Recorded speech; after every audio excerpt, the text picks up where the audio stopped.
भले ही मेरी पत्नी सिर्फ 10वीं तक पढ़ी थी, लेकिन वह 5 महिलाओं का इलाज करती थी।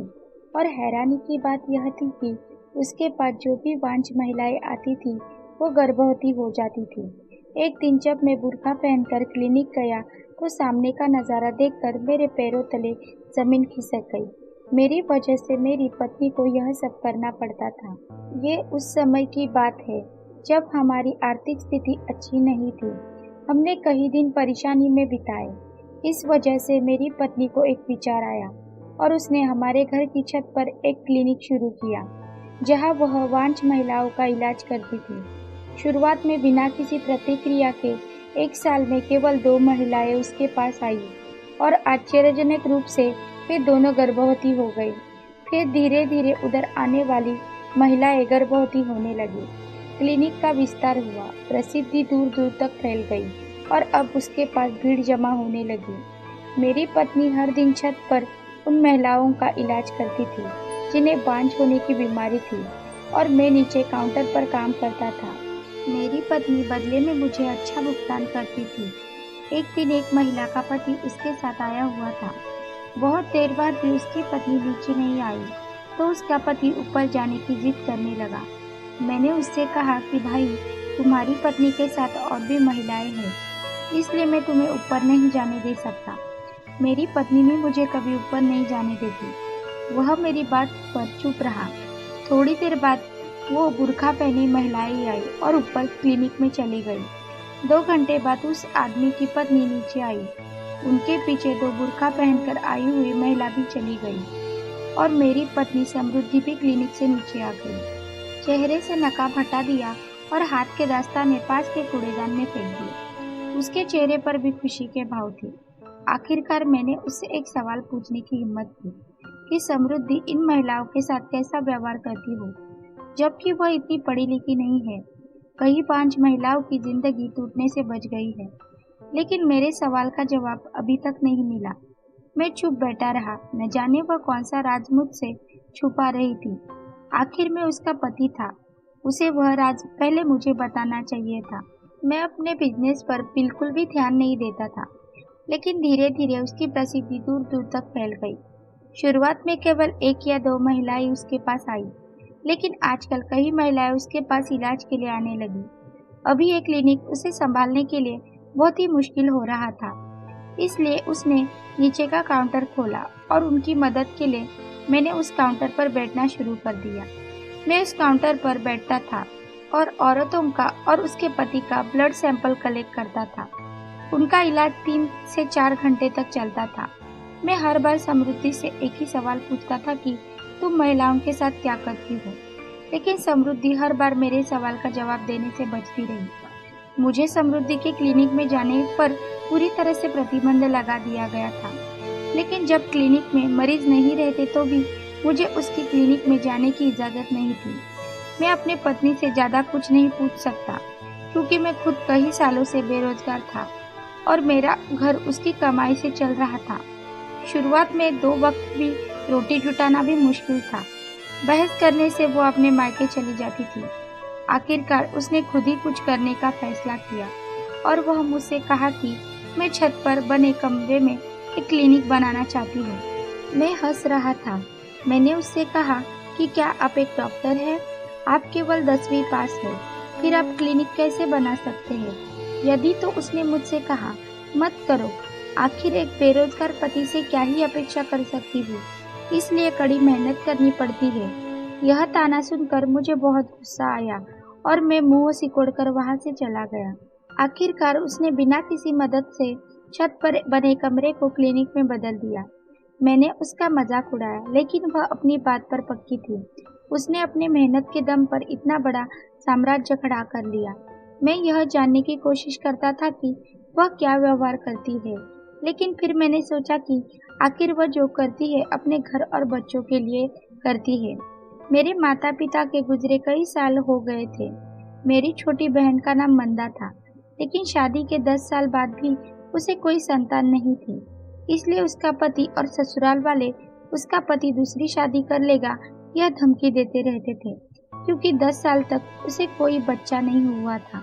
मेरी बहन भी मेरे पत्नी से अपना इलाज करवाना चाहती थी, लेकिन मेरी पत्नी उसकी कदर नहीं करती थी। वजह भी वही थी, क्योंकि शादी के बाद मेरी बहन ने मेरे पत्नी के साथ बहुत दुर्व्यवहार किया था और गालियाँ भी दी थी। मैंने कई बार मेरे पत्नी से मेरी बहन के लिए ट्रीटमेंट के लिए बात की, लेकिन मेरी पत्नी को ये सारी बातें अच्छी तरह से याद थी और इसीलिए वह मेरी बहन के साथ ऐसा व्यवहार करती थी। इसीलिए वो उसका ट्रीटमेंट करने के लिए बिल्कुल भी तैयार नहीं थी। समृद्धि के क्लिनिक को जगह जगह से प्रसिद्धि मिल रही थी, लेकिन मैं अभी तक पूरी रात यह सोचकर सो नहीं सका कि समृद्धि वास्तव में क्या इलाज करती है। तभी एक दिन उसके तुरंत बाद दो महिलाएं बुर्का पहनकर आई और मुझसे ऊपर वाले क्लिनिक में जाने की इजाज़त मांगी। मैंने उन दोनों महिलाओं को भी ऊपर वाले क्लिनिक में भेज दिया। उसके बाद लगभग 4 घंटे बाद वह मरीज महिला बाहर आई और उसके पीछे वह बुर्का पहने हुए महिला आई। तभी अचानक मेरी नज़र बुर्का पहने एक महिला की चप्पलों पर पड़ी। उसने पुरुषों की चप्पल पहनी हुई थी। मुझे उस पर संदेह होने लगा, इसीलिए मैंने उसे रोका और कहा, आप काफी समय से यहाँ आ रहे हैं, क्या आपकी समस्या अभी तक हल नहीं हुई है? उनमें से एक महिला ने कहा कि हम यहाँ महिलाओं का इलाज करने आते हैं। अभी मुझे पता चला कि ये दोनों महिलाएं 5 महिलाओं का इलाज करती है और मेरी पत्नी खुद इसका श्रेय ले रही थी, लेकिन मैंने इन चीजों के बारे में ज्यादा नहीं सोचा और अपना काम करता रहा। तभी मेरी बहन मंदा का फोन आया और वह रो रही थी और बोली कि भैया, भाभी से मेरा इलाज करवा दो, क्योंकि मेरा पति अब मुझे तलाक देने वाला है। मैंने उसे बहुत समझाया और फोन रख दिया और आखिरकार सभी मरीज महिलाएं चली जाने के बाद मैं क्लिनिक का दरवाजा खोल दिया। तभी समृद्धि मुझ पर जोर से चिल्लाई और मुझे बाहर धक्का दे दिया। मुझे मेरी पत्नी का व्यवहार थोड़ा अजीब लगा, इसीलिए मैंने उसे अपनी बहन के इलाज के बारे में बताया। उसने कहा कि मैं तुम्हारे बहन का इलाज नहीं कर सकती। मैं बहुत दुखी हुआ और मैं उधर काम भी करता था। मैंने उसे मेरी बहन की सारी परिस्थिति बताई, लेकिन उसने फिर भी मुझे साफ इनकार कर दिया। इस वजह से समृद्धि से मैंने बात करना बंद कर दिया, लेकिन उसे इसकी कोई परवाह नहीं थी। आखिरकार वह अब ज्यादातर पैसे कमा रही थी, क्योंकि उसका मेरे लिए कोई मूल्य नहीं था। मंदा रोते हुए हमारे घर आई और बोली, दादा कुछ भी करो, लेकिन भाभी से कहो कि वह मेरा इलाज करे।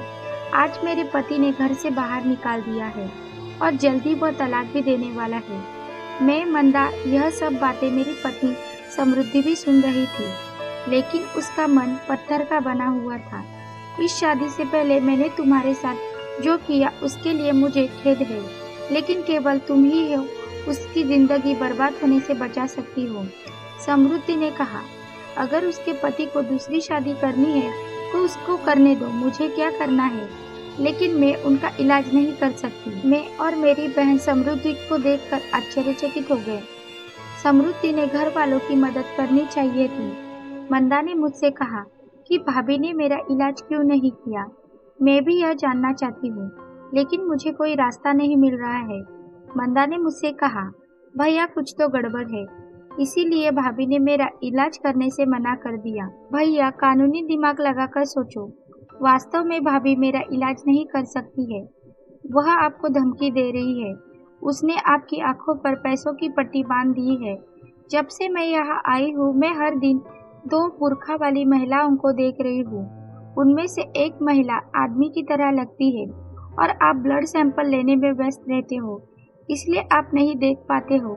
जो महिलाएं मरीज आती है और उनके पति चले जाते हैं, क्या उन्होंने कभी आपको अपना खून का नमूना दिया है?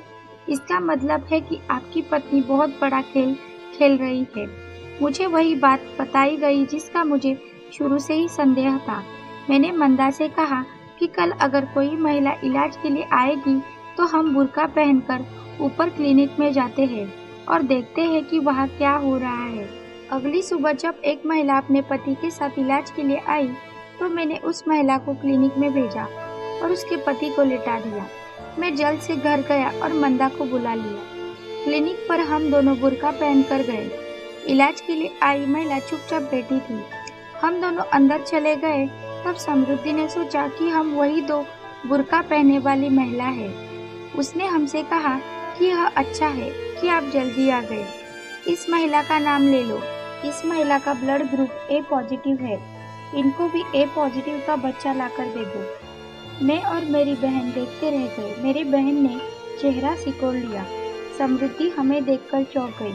मैंने उससे गुस्से में कहा, अब तुम्हें मुझे बताना होगा कि आखिर तुम महिलाओं के साथ क्या करती हो। तुम बेरोजगार थे और मैं इस गरीबी से तंग आ गई थी और मेरे दोस्त ने मुझे यह सुझाव दिया। मेरी दोस्त एक एनजीओ चलाती है जिसमें मैं जाया करती थी। उन्होंने अपने कार्यालय में कई बेसहारा बच्चों को रखा है, जैसे अनाथ बच्चे जिनके माता पिता उन्हें बचपन में कूड़े या ढेर में छोड़ देते हैं, या कुंवारी लड़कियां जो गलती से गर्भवती हो गई। यदि नहीं तो बच्चा गोद लेने के लिए बजाय परिवार दूसरी शादी पर जोर देता है और वह महिला बर्बाद हो जाती है। मेरे दोस्त ने मुझे अपनी 2 सेविकाएं दी। महिला का और उसके पति का ब्लड ग्रुप लिया जाता है और इन दोनों में से किसी एक के ब्लड ग्रुप का बच्चा 9 महीने के बाद महिला को सौंप दिया जाता है। अगर महिला के साथ उसका पति भी ये सब करने के लिए तैयार हो जाता तो ये कार्य पूरा हो जाता था, क्योंकि उसे 9 महीने तक गर्भवती होने का नाटक करना पड़ता था और भले ही बाहरी लोगों को नहीं पता चलता कि वह गर्भवती है या नहीं, पति को पता चल जाएगा। जिन महिलाओं को उनके पति का पूरी तरह से सपोर्ट है उन्हीं का इलाज हम इधर करते हैं, क्योंकि गर्भवती होना सुनना आसान है लेकिन करना बहुत मुश्किल है। हमारे कामकाज की वजह से एक महिला की जिंदगी बर्बाद होने से बच जाती है, इसीलिए मैं इस अच्छे काम के लिए तैयार हूँ। अगर झूठ से कोई अच्छी चीज आती है तो झूठ करने में कोई दिक्कत नहीं है। मैं मंदा का इलाज नहीं कर रही थी क्योंकि मैं उससे, हमारे रहस्य से डरती थी। मंदा कहती है कि अगर तुमने मेरे लिए ऐसा किया होता तो मैं कभी किसी को नहीं बताती, लेकिन यह सब मेरी गलती है। अगर मैंने शादी से पहले तुम्हारे साथ बुरा व्यवहार नहीं किया होता तो शायद तुम भी ऐसा नहीं करती। मुझ पर विश्वास करो। अब से मैं इस काम में आपका समर्थन करूंगी, क्योंकि आपका काम समाज के लिए बहुत ही अच्छा है। आपके काम के कारण जिन माता पिता के बच्चे नहीं है उन्हें बच्चे मिलते हैं और जो बच्चे ला रहे हैं उन्हें माता पिता मिलते हैं, और इसका कारण यह है हजारों महिलाओं की जिंदगी बर्बाद होने से बच जाती है। समृद्धि और मंदा एक दूसरे के गले लगकर रो रही थी और मेरी आंखों से भी आंसू बह रहे थे। मेरी पत्नी ने समाज की पीड़ित महिलाओं के लिए इतनी हिम्मत से जिम्मा उठाया। मुझे अपनी पत्नी पर गर्व हो रहा था। ये एक काल्पनिक कहानी है।